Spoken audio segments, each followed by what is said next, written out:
Your Notre Dame live stream will begin soon. Thanks for watching.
Your Notre Dame live stream will begin soon.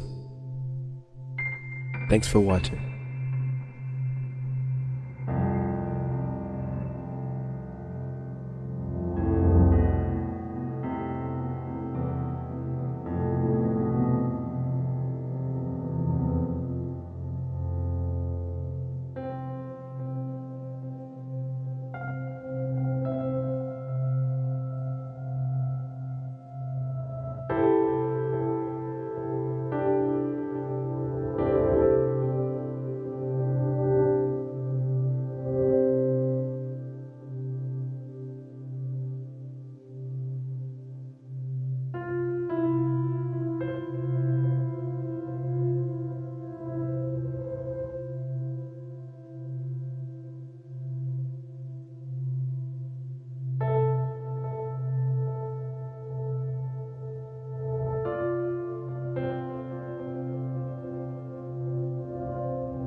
Your Notre Dame live stream will begin soon. Thanks for watching.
Your Notre Dame live stream will begin soon.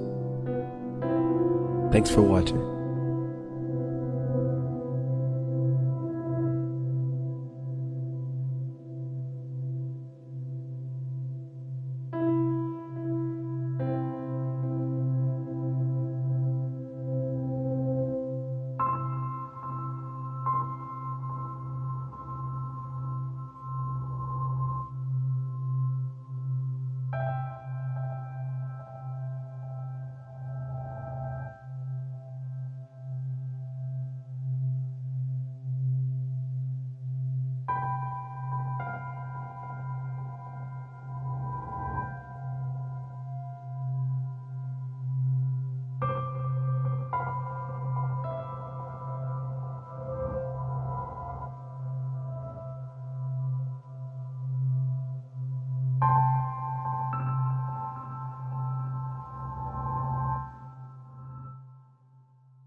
Your Notre Dame live stream will begin soon. Thanks for watching.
Your Notre Dame live stream will begin soon. Thanks for watching.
Your Notre Dame live stream will begin soon.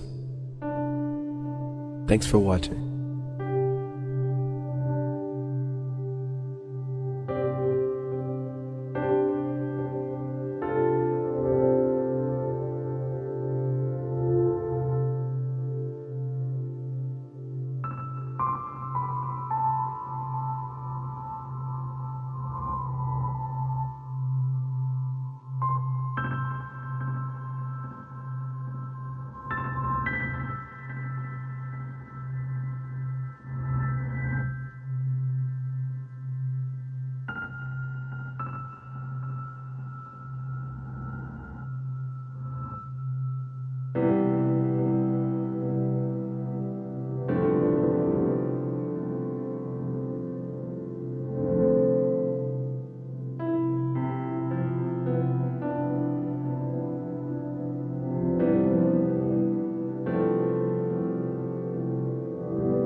Your Notre Dame live stream will begin soon. Thanks for watching.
Your Notre Dame live stream will begin soon. Thanks for watching.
Your Notre Dame live stream will begin soon. Thanks for watching.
Your Notre Dame live stream will begin soon.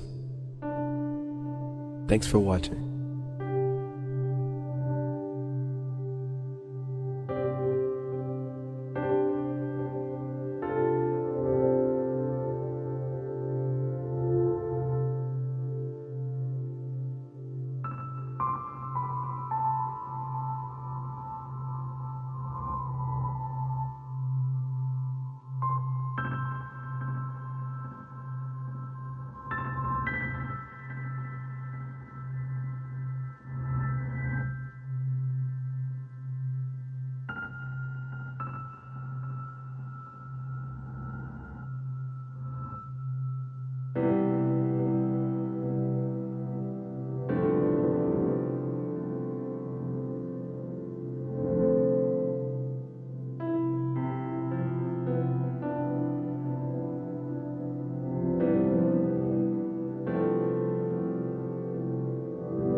Your Notre Dame live stream will begin soon.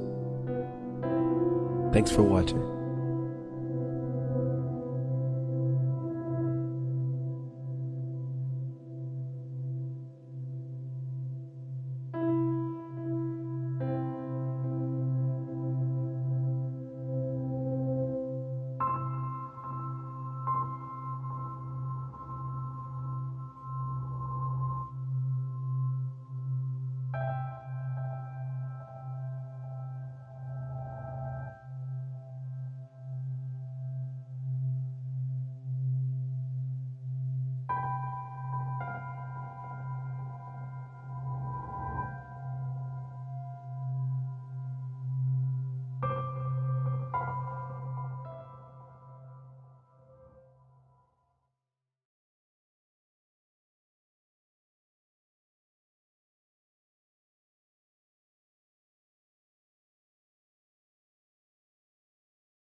Welcome, everyone, from the beautiful campus of Notre Dame.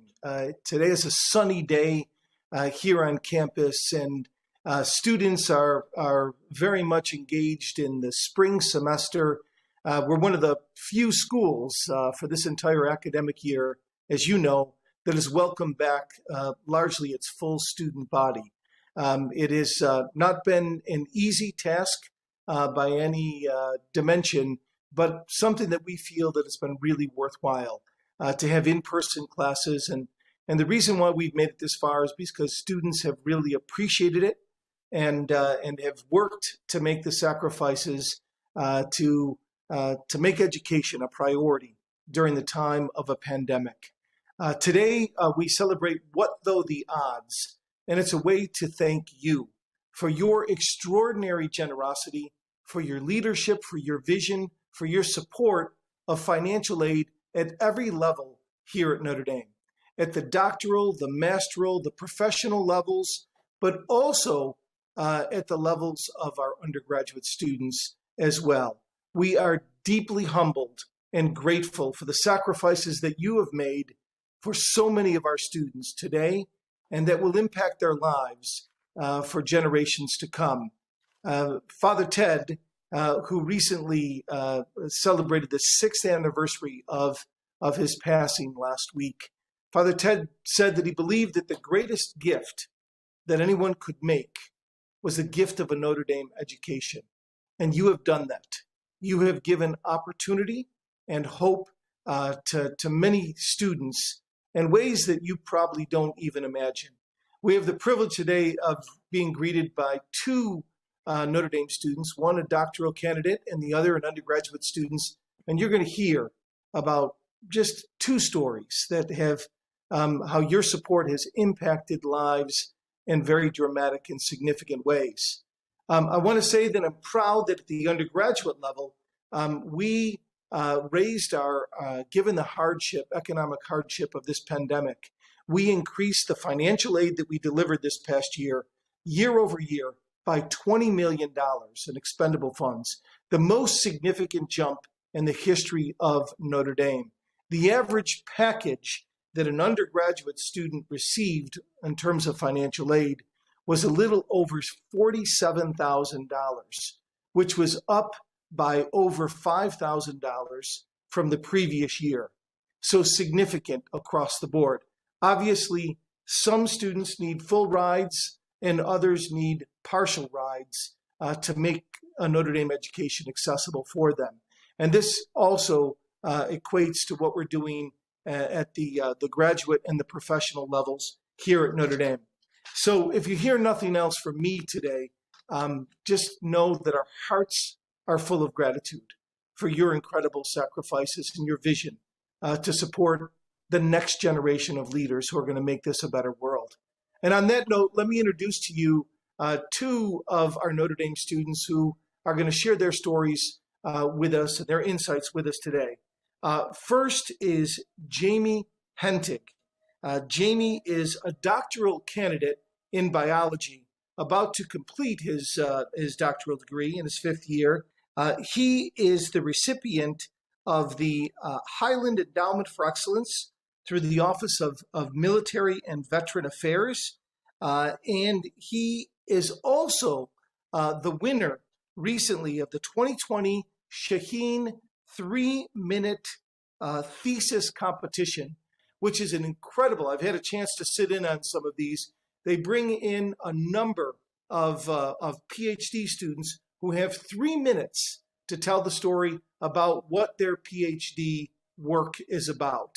And congratulations and kudos to Jamie for offering the most compelling presentation among all of our PhD students this past year. You're also going to be joined by undergraduate student Crystal DiBiase. Crystal is a sophomore and a neuroscience major. So today we have a neuroscience theme going on, as you'll hear in a little bit. She's a recipient of a Provost Scholarship, the Edward W. Krause Scholarship, our former excellent and beloved athletic director, and the Notre Dame Club of Milwaukee Scholarship. So, welcome to you both. We're excited to be with you, both Jamie and Crystal. And Crystal, why don't you start us off and tell us a little bit about your background, your story, which has brought you here to Notre Dame? Yeah, of course. Hi everyone, I'm Crystal. I'm a sophomore neuroscience major here in the College of Arts and Letters. And I also have minors in Latino studies and theology. And I'm originally from Kenosha, Wisconsin, but I'm currently a proud resident of Pascagoula East Hall here on campus. Um, and a little bit more about my background. I come from a first gen low income background. So I'm just so blessed to be able to come here. And kind of a little bit fun fact about me, I guess, is that I'm doing chapel hopping right now on campus with some other students. So our goal is to go to all the dorms on campus for mass before the end of the semester. So that's been really fun. But yeah, so that's a little bit about my background. Wow, that's amazing. That's the first time I've heard chapel hopping. Yeah. Um, that's is that a new phenomenon for students here on campus? I know there's 30 residence halls, and are you trying to hit all 30 of those chapels? Yeah, so we're trying to go to all of them, hopefully before the end of the semester, but if not, like just before we graduate would be really amazing. There's so many beautiful chapels within every dorm, and it's really great. It's really great to be able to kind of connect with a community of people that also love going to mass and kind of want to explore campus in that way as well. That's wonderful, Crystal. I have to ask you though, how many of you hit so far, and which chapel has jumped off the page for you? Yeah, so I don't know the exact number, but it's a pretty good amount. And honestly, my favorite chapel has been not a dorm chapel, but one of the masses that we went to was the chapel inside of Stenson Remick, the engineering building. Um, it's such a beautiful chapel. The stained glass windows are incredible. And especially when the sun kind of shines through, it's just such a beautiful chapel. And the mass there takes place kind of at 8 a.m. So it's pretty early in the morning, and it's just a really great way to start off the day. So that's been my favorite so far. That's great. That's a very special chapel. For me as well. I know it's a tribute to the Holy Cross community here, and it's dedicated by an absolutely wonderful family, the trustee family. That tragically lost three of the six members in accidents within 1 year. So it's a very special place to celebrate the Eucharist here on campus. So Jamie, you come from an absolutely amazing background, and Notre Dame is so privileged to have you as a doctoral candidate here. Can you tell us a little bit about your background and your story that brings you to Notre Dame? Yeah, first off, thank you for having me. My name is Jamie Hentig. So I guess my Notre Dame story begins long before Notre Dame. I joined the Army at 17. I ended up enlisting as a airborne combat medic. I deployed to Afghanistan in 2009, 2010, where I, as a medic, treated a lot of traumatic brain injuries, but I unfortunately also sustained one. Ultimately, I was medically retired in 2012 due to my injuries, in which I then pursued a bachelor's degree at Western Michigan University in biology with concentrations in neuroscience and regenerative medicine.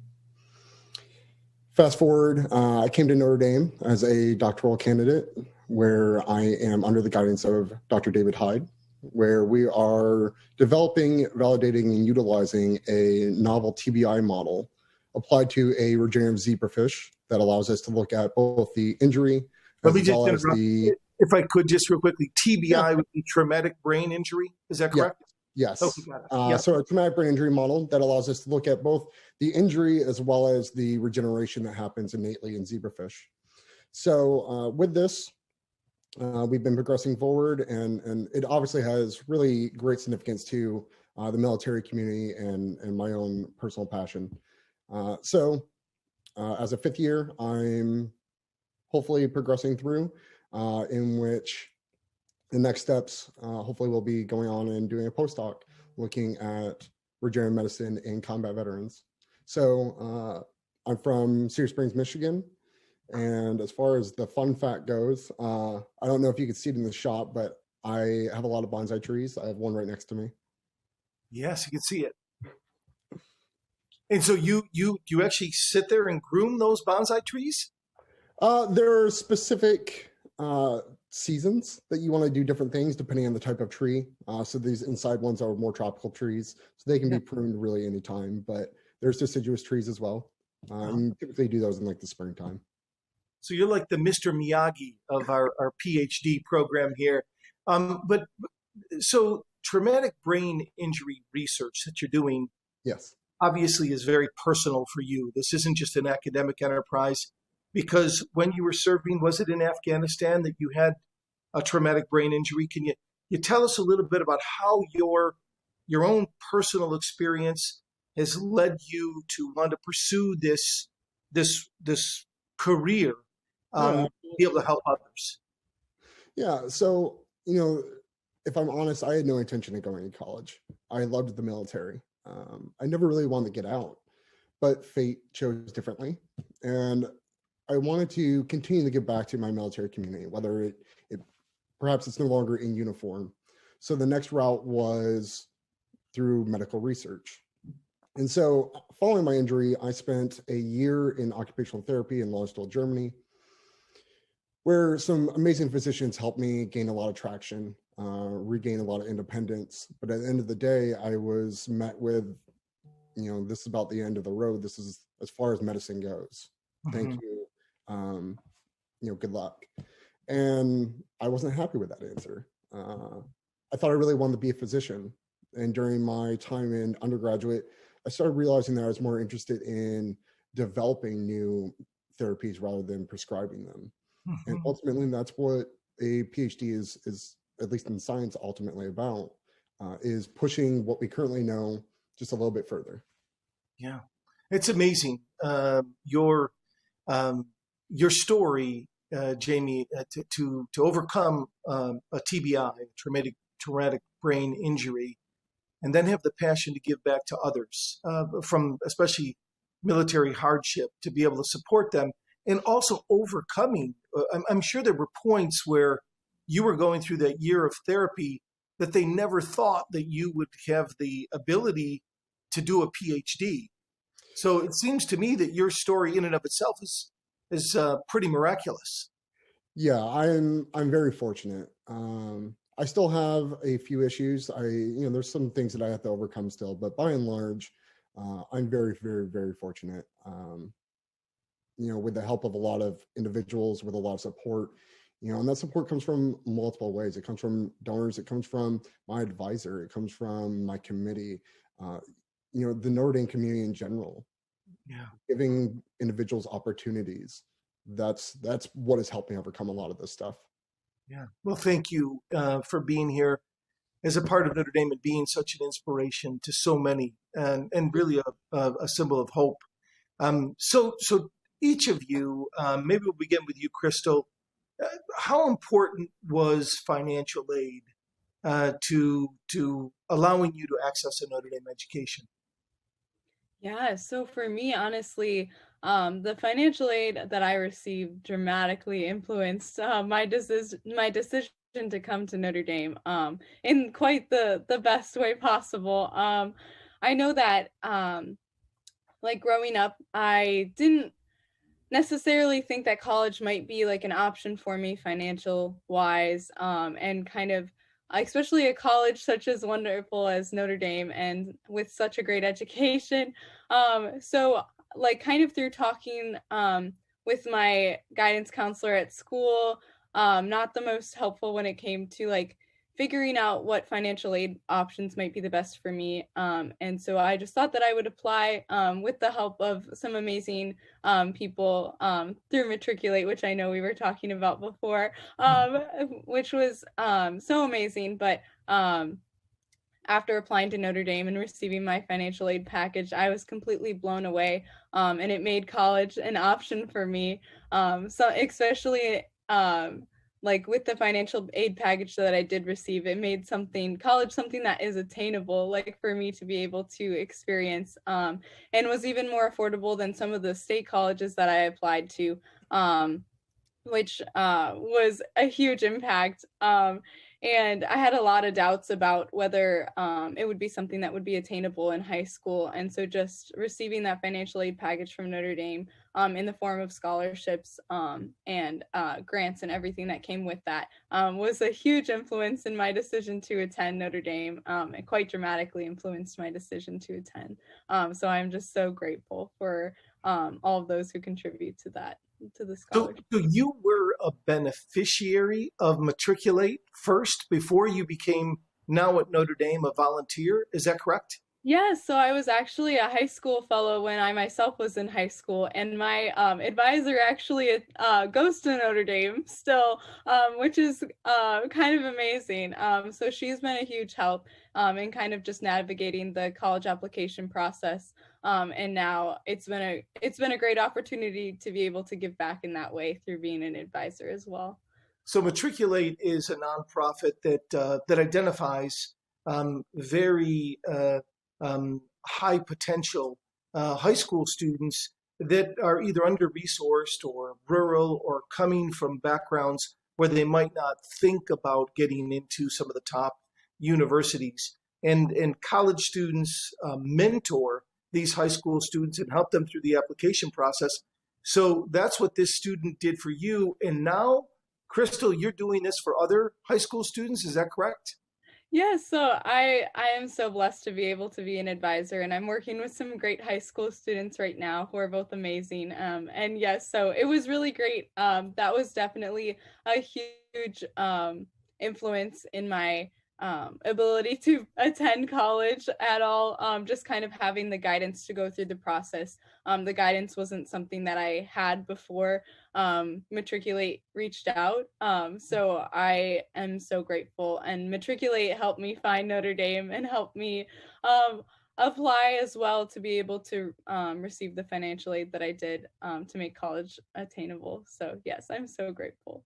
So was your family shocked or surprised to see you come to Notre Dame, or did they even know where Notre Dame was at the time? Yeah, so my family was extremely overjoyed. They had heard about Notre Dame. There's a family at my school that it's like we have a huge family at my school that a lot of their kids go here. So like our school like knows about Notre Dame in that sense, but they didn't really have a big knowledge of like what Notre Dame was or even where it was located. So just kind of being able to talk to them about it after I was accepted, they were extremely overjoyed. And especially when we got the financial aid package, like it was kind of something that we were like, I was very happy when I got in, but I didn't really think about it as possibly being a possibility in the future. Like it was kind of like disappointing in the way, like I was like, oh, I got in, like this is so amazing, like what a wonderful opportunity, but I probably won't be able to go here because it's like a really expensive school. But the financial aid office made that dream attainable in that way. So especially receiving like that acceptance letter as well as the financial aid package with my family was so amazing, and being able to talk with them about it. They still are like really happy that everything worked out. That's wonderful. And I don't think that all of our viewers perhaps appreciate the fact that, somebody coming from kind of a low resource background, the day that the acceptance letter arrives is wonderful, but certainly less impactful and emotional than the day the financial aid package arrives. As you said, that's when you realize that, oh my God, I can go to school there. And for those that haven't had that experience, you don't realize how impactful the announcement of the financial aid package can be. So we're thrilled that you're here, Crystal. And how about for you, Jamie, coming here and receiving not only the education that is free, but the stipend that goes with it that is critical for PhD students to be able to get by. Can you tell us about how important that's been to you? Yeah. So Notre Dame has one of the most competitive stipends of all doctoral programs. The university is very proud of it, and the money goes a long way here in South Bend. They really do ensure that they take good care of their graduate students as far as the stipend goes. But as far as like those donors go, traditionally stipends are often tied to various other things like TAing, which means that programs often start in the fall, which is when TAing becomes available. But it's because of contributions that I was actually able to come and begin in my lab in May, which was a huge relief because I was coming off of my GI Bill, the culmination of my undergraduate work, and that allowed a nice smooth financial transition straight from undergrad to my doctoral degree. And then it also, more importantly, just gave me a head start on my research. It allowed me to transition into lab, start figuring out, the surrounding area, how are things done in the lab, start to get my feet wet without the pressures of classes as well. So it was a huge, huge, huge help. That's fantastic. Tell us a little bit about some of the extracurricular engagements that you're involved in, Crystal. I'm afraid to even ask this question because it may be a better question to say, what are you not involved in? But could you highlight a few of your extracurricular engagements because they're really quite extraordinary across the board? Yeah, no, of course, I would love to. I'm the president of medicine education and development for low-income families everywhere here at Notre Dame, which is a chapter on campus that works hand in hand with low-income communities, empowering them in their fight for equal access to whether that be like healthcare, education, as well as a safe home, all of which are basic needs that are really important to be met. So through that, last year I was able to lead a service learning trip to Lima, Peru, which was amazing. It was right before the pandemic hit, so we actually received the news that school was going online like while we were still in Peru. So it was the last thing that I did before COVID hit, and it was such a wonderful experience. So 5 of us Notre Dame students were able to work with the local doctors in Peru. We were able to help run mobile clinics. We built stairs on the hills of Lima for pregnant women who often have miscarriages because the hills are so steep, it's easy to fall down, as well as the elderly. There were a lot of deaths per year. So we worked hand in hand with the community on their projects that they had going on, as well as enforce sustainable healthcare through participating in the follow-up program that MedLife has, which is very sustainable and such an amazing experience. So that's one of my favorite things to do on campus. I love their mission so much, and we're working on a lot of projects right now.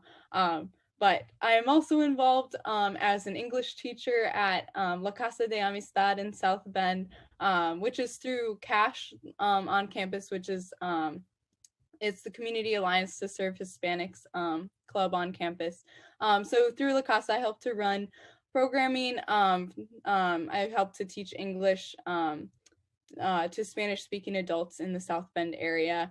And this is like connected a lot with my Latino studies minor, which has a mission statement of being able to empower Latino communities to make better strategic decisions in life in general. And my students are so great. So that's one of the highlights of my week. And I also kind of, as I talked about before, I'm advising fellow for Matriculate, which has been so great. I've been able to work with 2 great, wonderful high school students this semester, or beyond the semester. Since last year, we've had a partnership for about a year now, where we talk about the college application process, scholarships, financial aid, and anything that they need to be able to succeed. So it's been so wonderful to be able to be a part of that program, even in college, as through being a part of it on the other side in high school, which has been so wonderful. And I'm also a babysitting commissioner through the Right to Life Club. So I help to coordinate childcare with undergraduate and graduate students on campus, which sadly we haven't been able to really do this year because of COVID, but we're hopefully putting together packages for Easter coming up. We're hoping to do like a scavenger hunt or something outside, which would be kind of fun and attainable during the COVID times. But yes, so that's amazing. I'm also a research assistant in the Brave Lab, which is building resilience after violence exposure under the direction of Dr. Millergraf, who's absolutely phenomenal. And in the lab, I researched maternal sensitivity in order to examine the effects of intervention programs for women who have experienced intimate partner violence. So it's been so great to be able to work with all of the people in the lab, and hopefully next year I'll be able to work with the moms in person, although we've been working online a little bit this past year, which has been great. And lastly, like, I'm also a Fighting Irish Scholar through Notre Dame, which is for first generation college students through the Office of Student Enrichment, where I've been able to develop leadership skills as well as like financial competency and networking skills from the programming that they have, and also be able to afford like books and necessities for classes through through the stipend that comes with the Fighting Irish Scholar program. That's fantastic. You must be two people, Crystal, because I don't know how you can do all of that with just one life. But I'd love to bottle your energy and take some of that with me. But the Fighting Irish Scholars are really important through the Student Enrichment Program. It's not enough for students that are coming from backgrounds similar to yours to just get here with financial aid, but it also provides you with additional financial support while you are here so you can have the full Notre Dame experience, and also keeps you with a peer network where you can kind of bounce things off other students that are going through, similar challenges and coming from similar backgrounds. So it's really, really wonderful. How about for you, Jamie? Could you tell us a little bit about some of your extracurricular engagements and a little bit more about this new Office of Military and Veteran Affairs? Absolutely. But you're going to make me follow up on that. I know. Yeah. So, starting with the Military Office of Veteran Affairs, the director, Reagan Jones, has been amazing. He has been a large part of my story here at Notre Dame. And as far as my extracurriculars, he's also a part of this. He brought on the initiative of bringing a program called the Warrior Scholars Program to Notre Dame. The Warrior Scholars Program is this nonprofit that takes either recently separated or soon to transition separate service members that are seeking to utilize their GI Bill, their educational benefits, and they partner with several top-tier institutions, places like Yale and MIT, Notre Dame being one of those, where these students come and they spend 2 weeks at a educational boot camp where they go through, how to be a student again, how to, interact with professors, refreshers on math, algebra, calculus. They go through a humanities week. And then the second week, they go through a science week, where in my lab, in Dr. David Hyde's lab, he welcomes these service members in, and they spend a week with me, along with some other mentors and facilitators, where they actively participate in my research. We together design a small and experiment that can be completed during their week there. And it's in regards to the traumatic brain injury work that I do. And it allows them exposure to what is science in a classroom, what is science in a lab. I personally really enjoy it because I get the opportunity to not only interact with the service members again, but to give them some tips and tricks that I learned sometimes the hard way utilizing my GI Bill. Mm-hmm. So it's a really, really nice, enriching experience. And again, that was fully brought on again by Reagan Jones.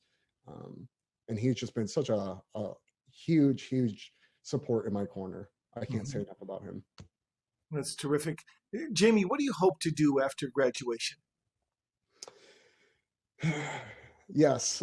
So a loaded question. Yeah, it is. So ultimately, I would like to be a senior scientist.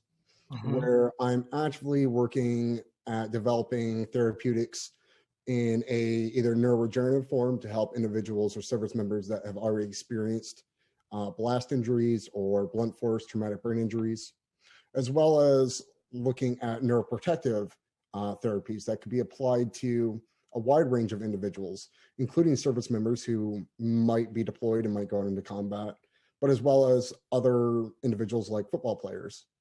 Mhm.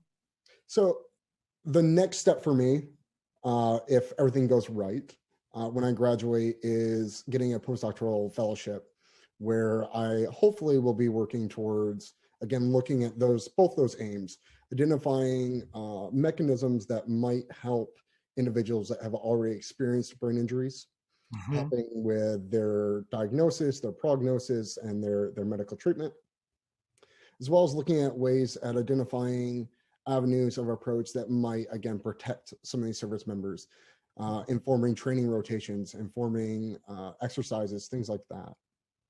Fantastic. Well, I have no doubt that you're going to do wonderful things for people who are going to be deeply in need of your talents as well as your background. How about for you, Crystal? What do you still got more than 2 years of undergraduate education ahead of you, but do you have a vision for what you think you might want to do upon graduation? Yeah, that's a hard question. But I'm currently a pre-med student. So I'm really hoping to become a physician in the future. I am still exploring different specialties. Hopefully, I'll get a chance to shadow doctors soon. It's been a little bit difficult during COVID, but hopefully, I'm thinking right now of gynecology or internal medicine. I just really love working with people. And I really just hope to be a compassionate physician in the future. That's wonderful. So let's start with you, Jamie, and kind of a closing question. If you were to have the opportunity to speak directly, and maybe they will be, in fact, able to watch this broadcast, but speak directly to those who have contributed your financial aid, including the Highland family that I failed to mention before. But if you were to say a few words to them from the heart, what would it be? And then we'll follow with Crystal. Yeah, I mean, first and foremost, I have been extremely fortunate. The benefactors that have contributed to my work, I've received more than just financial support. There are individuals that have continued to reach out. And so to those individuals, the Hillers, the Garibaldis, the Lanzafams, the Highlands, all of whom have contributed to some way, shape, or form in my work. Just thank you. Thank you so much. Your funds have given me ample time to transition from undergraduate to my doctoral work without the extra pressures. You've given me financial relief. You've allowed me to travel and utilize specialized equipment. You've given me so many opportunities that allow not only to benefit myself, but then allow me to give back to the Notre Dame community. So thank you. And Crystal? Yeah, I would echo that sentiment. I would first say a huge thank you from the bottom of my heart. I don't even have the words to express how grateful I am. Their generosity has allowed me to achieve many things here at Notre Dame that I never thought I would be able to achieve or have the opportunity to achieve. And I'm so blessed that there are so many generous people that have funded the scholarships that allow me to go here, and I would not be here if it wasn't for them. So thank you so, so much.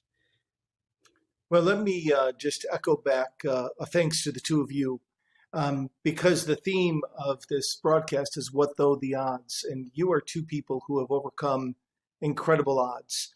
What you have done and what you are testifying to with your own lives, I think, offers hope, courage, resilience to everybody who knows you or everybody who's looking in right now. And so, thank you for your courage. Thank you for your vision to use your lives to be vessels or to be of service to others.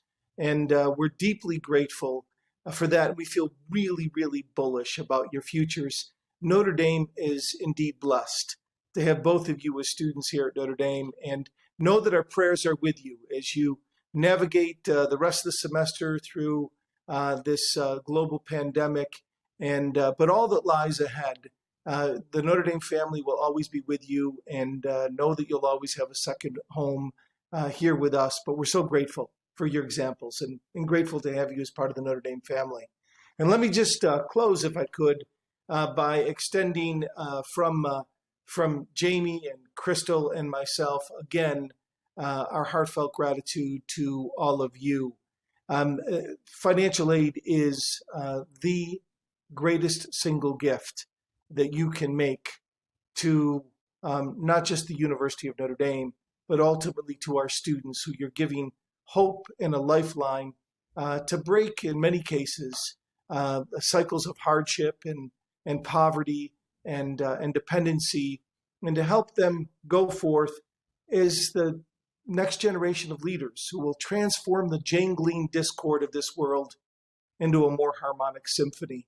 You see two incredible examples of your generosity today in Crystal and Jamie, and this happens at every level. This happens very importantly at the graduate level of educating students at the highest levels, many who will become the future leaders of the academy, many others who will go into levels of specialization where they're going to be able to find cures and lead to a more healing, compassionate world, as well as our undergraduate students who come here with so much idealism and vigor, and to help educate not just their minds, but to educate them intellectually, emotionally, physically, spiritually, socially, for one primary reason: so they can go forth and make this a better world.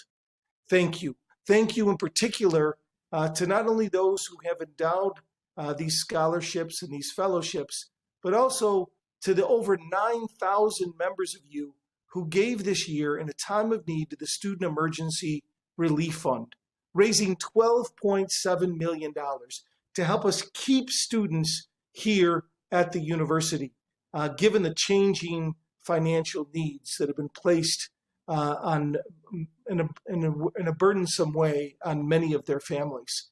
Thank you for keeping them here, helping them get here, and getting that Notre Dame degree that they long for.